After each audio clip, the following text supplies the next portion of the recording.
Fifth chapter. Incident of the letter.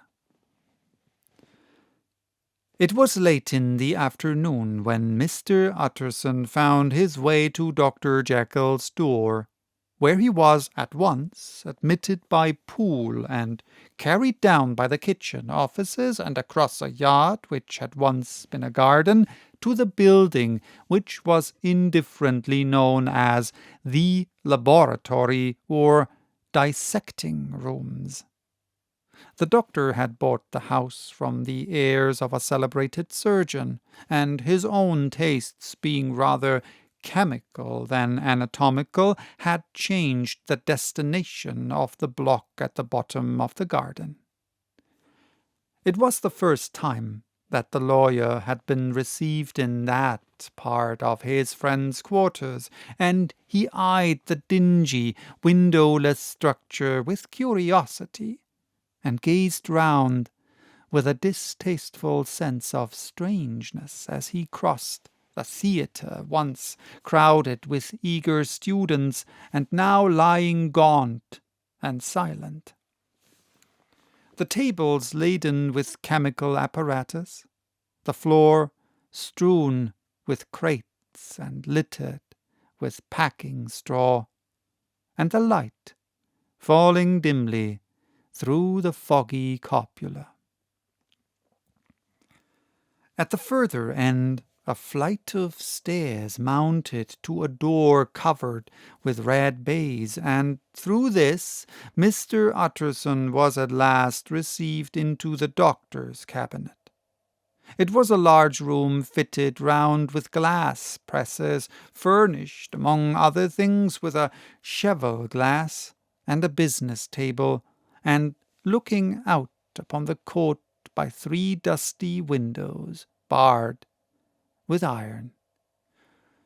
The fire burned in the grate, a lamp was set lighted on the chimney shelf, for even in the houses the fog began to lie thickly, and there, close up to the warmth, sat Dr. Jekyll, looking deathly sick.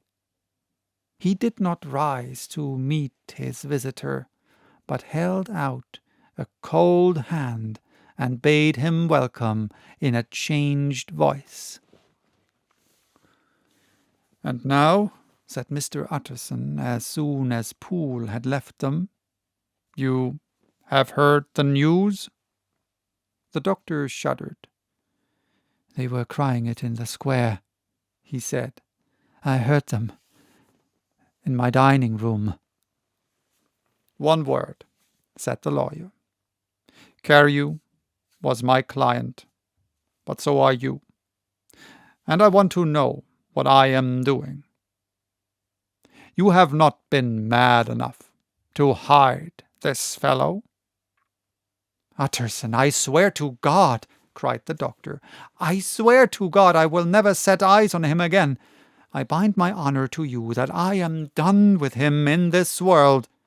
It is all at an end, and indeed he does not want my help. You do not know him as I do. He is safe. He is quite safe. Mark my words, he will never more be heard of." The lawyer listened gloomily. He did not like his friend's feverish manner.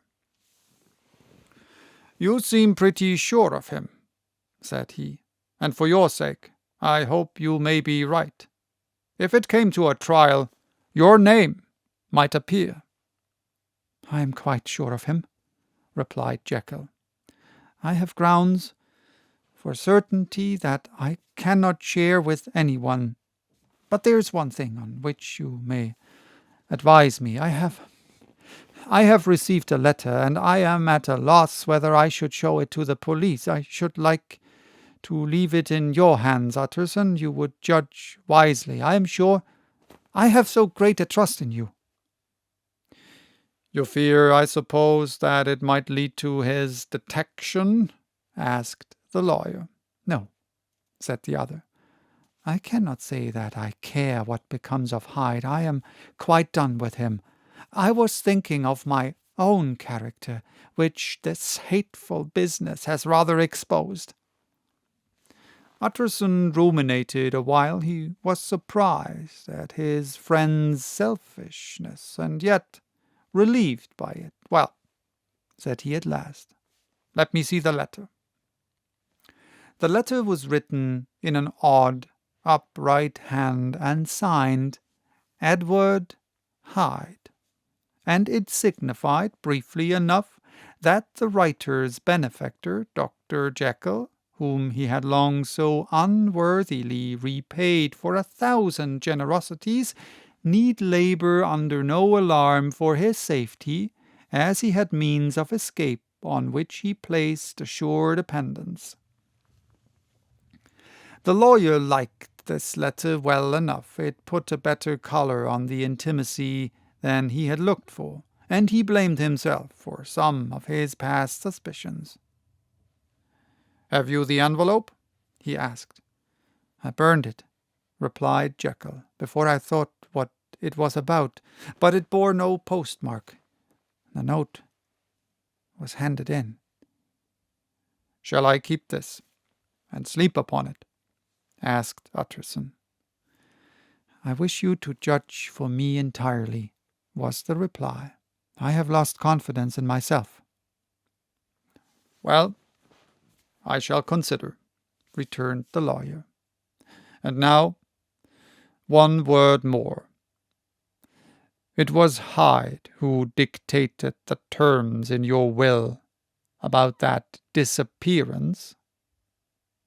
The doctor seemed seized with the qualm of faintness. He shut his mouth tight and nodded. "I knew it," said Utterson. "He meant to murder you. You had a fine escape." "I have had what is far more to the purpose," returned the doctor solemnly. "I have had a lesson.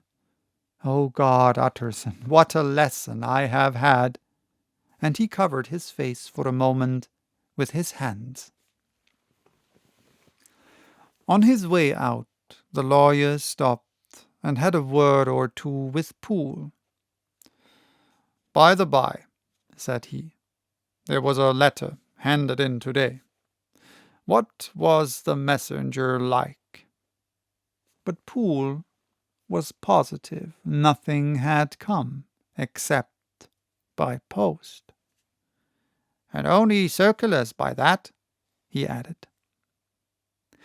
This news sent off the visitor with his fears renewed. Plainly, the letter had come by the laboratory door.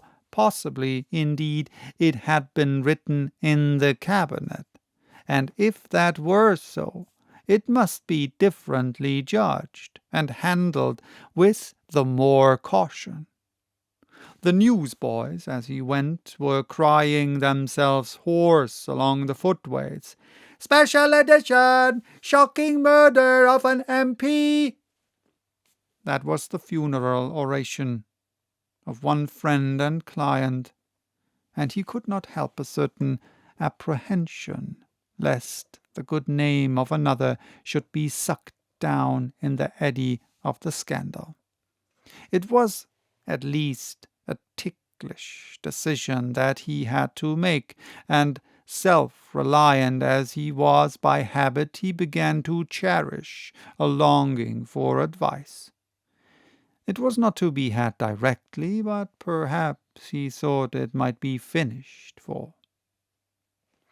Presently after, he sat on one side of his own hearth, with Mr. Guest, his head clerk, upon the other, and midway between, at a nicely calculated distance from the fire, a bottle of a particular old wine that had long dwelt unsunned in the foundations of this house.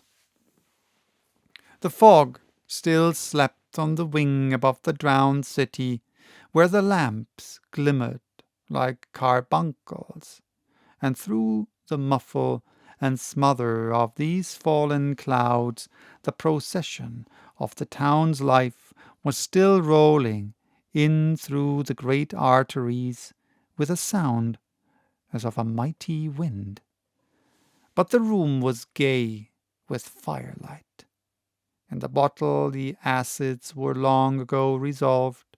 The imperial dye had softened with time as the colour grows richer in stained windows, and the glow of hot autumn afternoons on hillside vineyards was ready to be set free and to disperse the fogs of London. Insensibly the lawyer melted. There was no man from whom he kept fewer secrets than Mr. Guest, and he was not always sure that he kept as many as he meant. Guest had often been on business to the doctor's. He knew Poole. He could scarce have failed to hear of Mr. Hyde's familiarity about the house. He might draw conclusions. Was it not as well, then, that he should see a letter which put that mystery to right? And above all, since Guest, being a great student and critic of handwriting, would consider the step natural and obliging.